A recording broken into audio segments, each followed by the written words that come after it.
नमस्कार। मैं दीपक सोनी, सरस्वती विद्या मंदिर राजगढ़।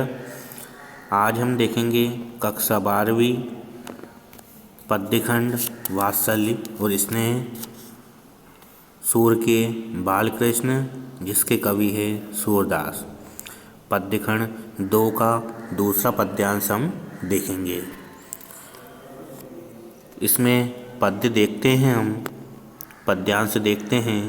मैया कब ही बढ़ेगी चोटी, कितनी बार मोही दूध पियत भई, यह अजूब है छोटी। तू जो कहती बल की बेनी, जो है लांबी मोटी। काढ़त गूहत नहावत ओछत, नागिन सी भुई लोटी।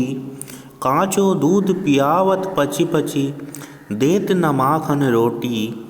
सूर श्याम चिर जीव दो भैया, हरि हलदर की ज्योति। इस तरह हमने पंक्तियाँ पढ़ी है। अब इसमें कठिन शब्दार्थ देखते हैं कि कठिन शब्दार्थ कौन कौन से हैं। कितनी बार यानी कि कितनी बार, बल यानी कि बलदाऊ, बेनी यानी कि चोटी, काढ़त गूहत यानी कि काढ़ते समय और गूँथते समय, नहावत यानी कि नहाते या नहाने में, ओछत सुखाने में, पची पची यानी कि खूब, हरि हलदर यानी कि कृष्ण बलराम, जोटी यानी कि जोड़ी। अब इसमें भी 4 चीज़ें देखेंगे अपन: संदर्भ, प्रसंग, व्याख्या और काव्य सौंदर्य।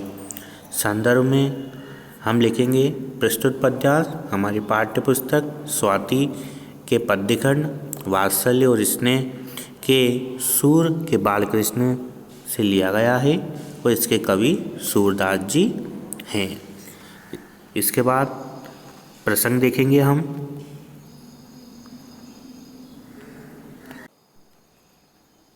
प्रसंग में है बच्चों को बहाने से दूध पिलाने के दृश्य को उजागर किया गया है। इसका प्रसंग क्या बनेगा कि वाक्यों में यानी कि इस पद्यांश में किसी भी बहाने से बच्चों को दूध पिलाने के दृश्य को उजागर किया गया है। अब इसकी व्याख्या देखते हैं हम, एक एक पंक्ति देखेंगे और इसका अर्थ देखेंगे। पहली पंक्ति है इसकी, मैया कभी ही पड़ेगी चोटी, यानी कि बालकृष्ण यह जानने को उत्सुक है कि उनकी चोटी कब बढ़ेगी। दूसरी पंक्ति है, कितनी बार मोही दूध पियत भई, यह अजूबे छोटी, यानी कि उनकी माता उन्हें यह भरोसा दिलाकर दूध पिलाती है कि दूध पीने से उनकी चोटी बढ़ जाएगी। अगली पंक्ति है, तू जो कहती बल की बेनी, जो है लांबी मोटी। वह माता से पूछते हैं कि हे माता, मुझे कितनी ही बार बहुत समय दूध पीते हुए हो गया, लेकिन यह चोटी अभी तक छोटी ही है। काढ़त गूहत नहावत ओछत, नागिन सी बुही लोटी। तेरे कथन के अनुसार मेरी चोटी बलदाव की चोटी के समान लंबी और मोटी हो जाएगी। काढ़ते समय, गूँथते समय, नहाते समय और सुखाते समय नागिन के समान लौट जाया करेगी। अगला है, काँचो दूध पियावत पची पची, देत न माखन रोटी। तू मुझे कच्चा दूध अधिक मात्रा में पिलाती है और माखन रोटी नहीं देती है। माखन और रोटी बालकृष्ण को प्रिय है।